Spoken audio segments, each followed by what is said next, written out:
What's up YouTube, I'm just another guy and welcome back to Gibraltar United. So let's get into the second qualifying phase. So a bit of transfer news to talk about. Oh, I just realised quickly, one thing to talk about. We have increased in reputation, we have grown. We are now a 1.5-star reputed team, which is good to see, a bit of progression there. I mean, it said we were 1 star not too long ago, so the fact that we have improved over the summer, I guess, is a good thing. Still not a crap ton of transfers I can see out there, but I just need to do a little bit more scouting, I believe. There are people out there, but I just haven't found them yet.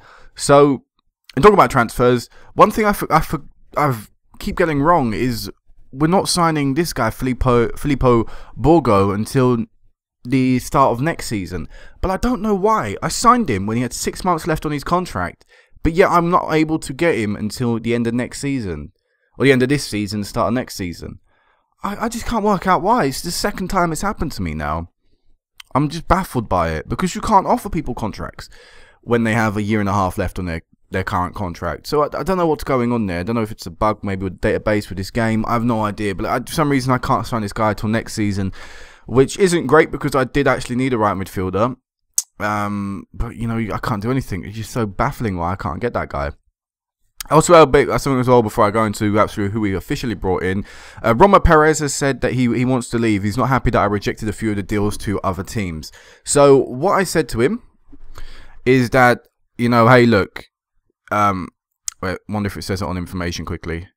I said, hey, look, you know, if you can, give us another year. You know, and then we'll see how we go after a year. Basically, he wants to leave, and I said, I didn't really know what to say because there wasn't really many options there that I could really say that I felt were great. You know, I didn't want to let him go. I really wanted to keep him, and so I said, look, give us another year, and you know, we'll see how we'll see out that year after a year whether I want to let you go or not.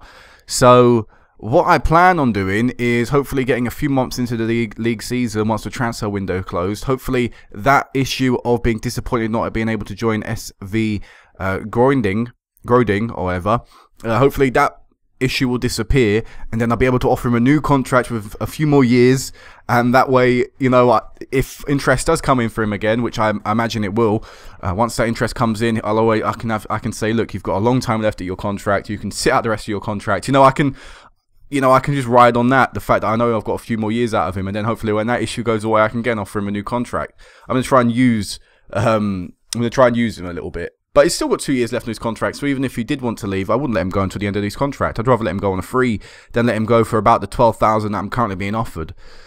So yeah, that's a bit about Perez. But let's talk about the transfers ins and outs. So out-wise, no one really you will know about, so no more interest there. So on the ins, we did bring in Carlos, obviously, and Fran Benitez. They both officially joined. Also, the one other signing we've signed so far is Godfred Amofa. I believe Godfred Amofa. Centre midfield doesn't look too bad, actually. For an advanced player making support, which is what he's going to be playing, I think he's got some decent stats. Obviously, his vision is not the best. But you know what? Other stats are pretty good. Physically, looks pretty sound as well. I just think this is a decent player. 20 years of age as well, so still got a development in him, which hopefully I'll be able to do. You know, hopefully I'll be able to develop him through. Under 20 caps for Ghana. On 2k a week, so he is our highest waged, actually our drawn highest waged player. I didn't realise Miller had a clause in his contract that he could match highest earner. So what I did is I ended up offering Miller another year deal, a year extension, I should say. Kept his wage at 2k, which is what it is at now, but took out that clause, so he doesn't have that clause anymore. But yeah, you know, not too bad. Had played at Arsenal's youth system. I went out on loan at Dagenham and Redbridge 3 years in a row, and actually played really well for 3 years there in League 2. So I think we've got someone that can play well, has proven it, just needs to prove it at a little bit of a higher level now, playing in the Champions League. So yeah, I'm pretty happy with this signing. He'll be replacing Di Matteo in the centre of the park. So as you see, not really much action has happened yet, but as I said, we will be hopefully building on that soon. I need to scout a few more people, I think, and stuff like that, to just find them right players. A lot of people as well have asked, I've got quite large wage demands. We can offer about £6,000 a week as our highest wage now. But like I said, I don't think, for those who would be really good for the side, we can't really afford them. Those that would be alright for the sides, we can afford them, but I don't really want, oh, he'll be alright for the team. He might improve them, and it might be good enough for this first team. I want people that will already take us to the next level. So It's going to be tricky to find players, but like I said, I'm going to have to pick out the right ones, because even though we've got money, there is no real urgency to spend it, because I feel this squad is good enough to get us to where we need to be. So let's go into this match preview today against Keflavik.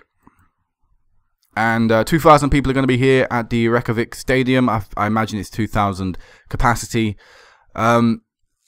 As you see from start lineup, a few people aren't particularly fit. I think that was sort of my fault. I don't think I managed them well enough in friendlies. But I still think the fitness will be enough to get us through this match anyway. The team for today is Smith in goal, Benitez right back, Perez, Amari and Albi at left back. Right midfield Alvaro, centre mid Morgan, and the new signings Amofa and Carlos on the left hand side. And up front we have Austin and Miller. The bench is Nathan Taylor, Radi Ibondo, Kevin Stockbridge, Gareth Edwards, Matthew Kirby, Miguel Fernandez and Benjamin Saidi. And a few people are injured today, which is the reason they're not on the bench, which is Di Matteo and Flint. They both would be on the bench if they were fit. And also James Wilkinson is injured, but I don't think he'd been on the bench either way. Although he might have. No, he probably wouldn't have been actually. Gareth Edwards probably would have been still. But yeah, let's go into this. So I'm confident that we can get a result today. 3 numbers are going to be handed out. Oh, Carlos and first of all, number 8 isn't even available, you two. So you can have 38, I guess. And Carlos, you can just have 88. Have the same number twice. Why not? And Benitez, you can have yourself number 5, even though I'd consider that a left back number or a centre back number. You can have a that. Either way. And in Iceland, so they fancy us for a win today. Having looked at the lineup, they definitely feel we have more about us, about ourselves, to get a result here today. So, you know what? Yeah, let's go. Let's have a look at how we do. Keflavik going into the Champions League bidding to be successful as possible in a team of their stature. So yeah, we have to get past this round of the competition, by the way, to meet our minimum expectation from the board. So it's quite important that we can get a win today. Quite important that we get a result today, because with us obviously having every other competition in the bag, this is the only real competition that has some sort of weight about it, in my opinion. You know, we rely on the money heavily, and plus I think the board would look upon us, and you know, if we didn't do well in this competition, they wouldn't be too pleased with us. I mean, I doubt they'd sack us. We are legends here, but you know, there's never. I always want to please my board, because you know, they're more likely to give me things then. You know, if they see I'm doing well, not only in this season but in the past season, then they're more likely to be like, yeah, we'll give him what he wants. And the time is flying by right now. No highlights so far in the first half. And in fact, neither team has yet to have a shot on target. How poor. Drab match so far. Telling me about it. Jesus Christ. They're doing very well to grind it out. So we're going to bring Kirby on. And we're also going to bring on, I think, Fernandez, just because he's fitter out of the 2. And we'll do that. Look at their stadium. It's only got 3 bloody stands. But, yeah, and obviously it's not going well so far. But first highlight of the game since the kickoff in the first half. And, oh no, they've walked past one defender and they're still applying a lot of pressure here. And they could about to get a goal. Could be about to get a goal if I say it right. Good save from Smith. And apparently that's the first clear-cut opportunity of the game. And that's the first shot on target of the game. And they've missed it. Here's Miller going down the other end maybe, trying to get a goal for us.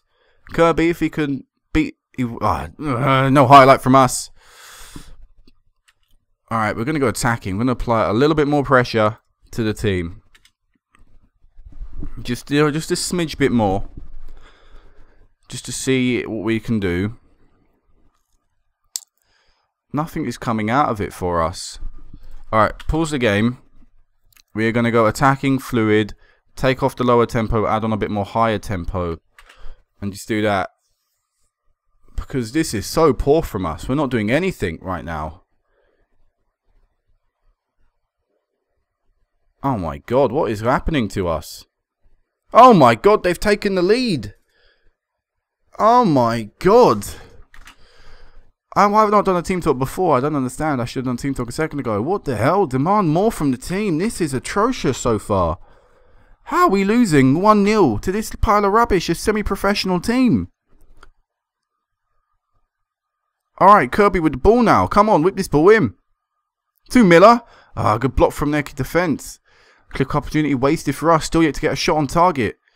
Fucking hell, if we go through this whole game without a shot on target, I'll be embarrassed. Good interception from Amari. Ball going through Miller. He's onside. Should be finishing that, Miller. First shot on target of the game, but really should be 1-1. with an important away goal. Good ball forward to Fernandez, to Miller. I think Miller was offside anyway, but no, he wasn't. He just missed an open goal pretty much. The strikers are not playing well. And oh my God, Benitez with an abysmal header. Helgeson. Good tackle. Come on. Oh, for fuck's sake. I think we're going to lose this game 1-0 against a semi-pro piece of shit. No offence to the team, but my God, we should be beating it. Wow. Was not good enough today, I'm afraid. No excuse. Should be winning these type of matches. Wow. What a shocking way to start off our Champions League campaign with a defeat to an Icelandic semi-pro team. Again, no offence there, really, but we should be doing a lot better. I'm going to continue forward anyway. I'll meet you back for the draw. Actually, if I could, depends how long this takes to process. I don't think it'll take too long. But either way, I'll cut it now. I'll meet you back at the draw, then I'll meet you back for the second leg as well after that. Alright guys, so back now at the draw. We are in Group 1 and we are an unseeded team. We have only 10.4 coefficient points, which makes us an unseeded team. As you see, we're not in Group 2, which is... Sorry about that, guys. Sneezed. Which I would feel is the easier out of the two teams. I think there are some easier draws in there. Easier teams maybe. But yeah, either way, in Group 1, which means we can possibly get... I feel it's going to be Partizan Linfield. I don't really know who's going to win that one. Sheriff Tel Aviv, I don't really know who's going to win that one either. Dynamo, I'd say, would probably win their draw. I'd say Shakhtar. Actually, I don't even know who would win this draw either. And I'd probably say Olympiacos. So, some tough teams in there, but hopefully we'll get one of the easier ones. So, we avoid Dynamo. We are going to be at home first either way, or the winner of the draw, because currently we are losing, obviously. We'll play either Olympiacos or the team from Azerbaijan, and I currently know that Olympiacos are going to be the team going through there, because, I mean... you know, that's a bit obvious, really. They're going to go through. Wow, how did they do last year in Europe? They're 5-1 currently winners. They got into the Europa League, so they actually lost to Partizan in the third in the playoffs. Actually, they've been gone down a ranking. But look at that, they have done really well in Europe in the past. So, and they've done actually bad in certain spells. So that's going to be really tough for Olympiacos. But obviously, we're going to have to overcome that original hurdle right now of Keflavik. And also, look at that new signing as I'm still recording, so I think I'll talk about that now. But yeah, we've signed a young left back from Bermuda, which isn't the place you typically look to, go to try and sign players from. But one of his agent came forward and was like, "Yeah, look, we've got. Are you interested in this young left back?" And I scouted him up. I offered him a trial. He didn't look too bad, and he actually accepted a very, very cheap wage. So if it wants to quickly let me. Actually view his deal officially go through. There you go, as you can see, young left back from Bermuda, £55 a week he is on. Oh no, he's joining on the 3rd of the 12th, 2026. So actually, he's not allowed to join until he is what, 17. So he won't be joining for another year. A bit like Perez. I guess people in South America and the Oceania, Caribbean, and things like that. I guess they can't join until they're a set age, which is a shame, but. Not too bad. Hopefully when he joins, he'll develop a bit like Perez has. I'll probably keep offering him... Actually, I don't think I can offer him trials, can I? No, because he's already accepted a contract. That's a little bit annoying. But yeah, either way, we've got a left back coming in a few years' time, and I think he'll be a decent backup for us then, as he is now. So, either way, yeah, that's a little bit of a signing. Let's cut to the second leg. On a breezy day in Gibraltar, we need to get a 2-0 win, surprisingly. And we also don't need to concede, because if we concede, we're going to have to score 3 goals. And, I mean, I think we can do it, but we need to perform like we can, which is something we didn't do in the last game. We need to step it up. So, same starting 11 is going to go out there today, looking for the win. Robbie Flint can actually go into the bench instead of Kevin Stockbridge. And apart from that, let's go, because, I mean, Champions League is on the line right now. And it's kind of disgusting that I have to say that. Because we really should have the beating of this team, no matter what. I should be able to play a few of the not so good players in this team and still get the result. And I don't think we're asking a lot really from the team to be like, yeah, get a victory against this team, because I don't think it should be that much of an ask. As they get the ball through. Oh my God, they just walked past one of our defenders. Good clearance from whoever that was. And let's see if we can get a attack out of this. Is Miller going through on goal? And oh, fuck me, he missed another chance like he did in the previous game. We've got Saidi on the bench. I won't be afraid to bring him on. Dan Morgan is too injured to carry on. It does mean Gareth Edwards comes on to make, I believe, his Champions League debut. No pressure for the Welshman. Rod Austin is now too injured to carry on as well. Fucking thanks. 8 minutes into the game and they've already injured 2 of my players to the point where they cannot continue. Thanks a lot. Oh my god. Now time is flying again. And now they've injured another one, Albie. What is going on? We can't score against this team. Oh my god, what has gone on? And now into pretty much the end of the first half, and Edwards gives away a foul. Should be nothing more really than a yellow. It's a warning. But Hafleonson headed away from us. Come on, chase the ball, Alvaro. Ah, should have done the ball back. Come on. Come on, Benitez. That's it.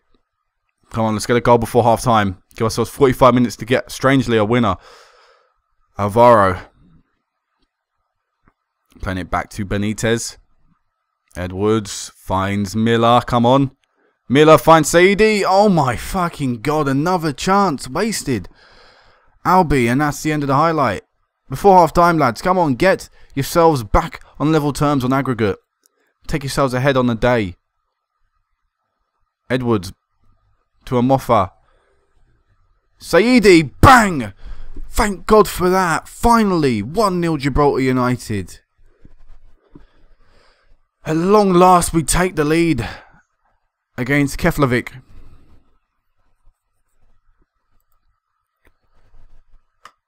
Oh God, it's taken too long, and it's getting embarrassing really today. It still is embarrassing.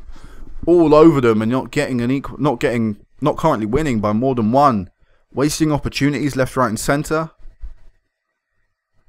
At least someone took their chance, and it took Benjamin coming off from the bench to get it.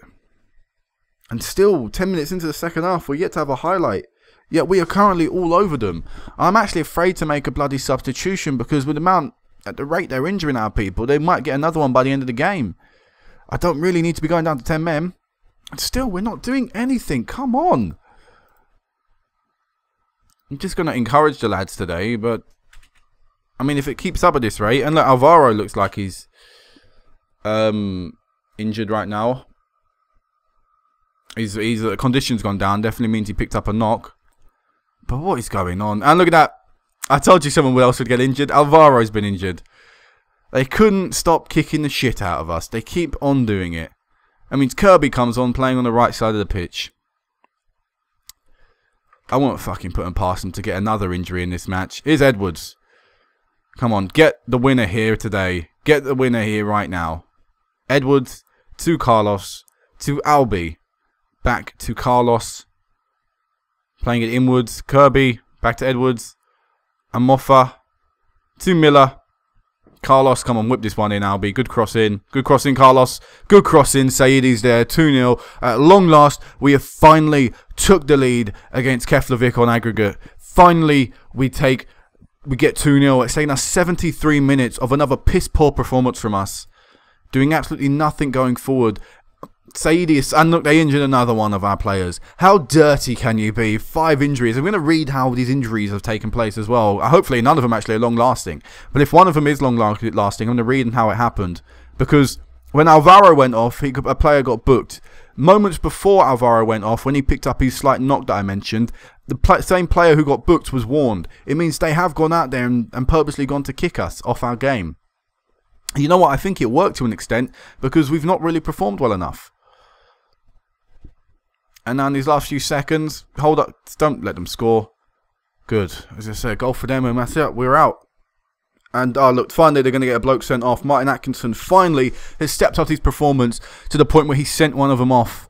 How disgusting. Crap refereeing today, I reckon. I reckon his performance will be horrendous.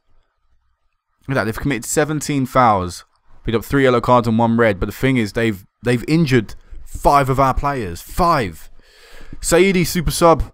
from the 9th minute, getting us to 2 goals we ended up needing. Finally, someone took their chances, or took the majority of them. And that puts us through to a third qualifying phase game against Olympiacos, who won, I believe, 7-1 on aggregate in the end. 7-2 on aggregate in the end. But yeah, we are through. That's the main thing. Look at that. Alvaro out for 7 weeks. Oh, he fell awkwardly. Okay. I can understand that. Saidi, straining neck, jumping for a challenge. Following collision with Gudmarsson, sorry. 10 to 7 days. So actually, the 2 injuries that have been the worst were all self-sustained. Why are we getting all these injuries? Oh my god, I still believe they were kicking us out of the game.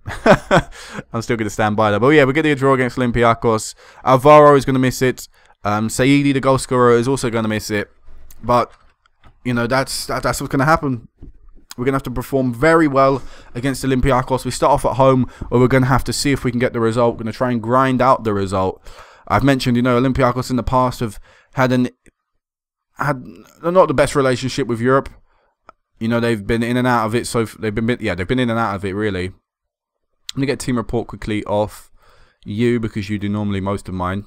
So what I'm actually going to do is, well, Alvaro wouldn't be playing in the next match, and I don't have another right midfielder because, of course, our right midfielder didn't join. I might see if I can sign one. But yeah, you know, I won't do this now. I was going to continue forward and have a look at their team report, but because I kind of need a right midfielder, I don't want to waste a day just simulating forward, you know, until the next moment. So I'm going to end this here. I'll meet you back for, of course, the Olympiacos match. We're going to have to perform at our very best to get past them, but I feel if we do get past Olympiacos, we'd have beaten the toughest team, or one of the toughest teams who entered the qualifying phase of the competition. So, you know, we can look at a win-win. If we lose, of course, we're going to the Europa League. But, you know, it was always going to be tough with, you know, being still an unseeded team in the competition. All we can do is our best, you know, and that's hopefully what we'll get at the Olympiacos match. Obviously, we didn't get it in the past 2 games, but we're going to have to get it at the Olympiacos matches. So until then, guys, peace out.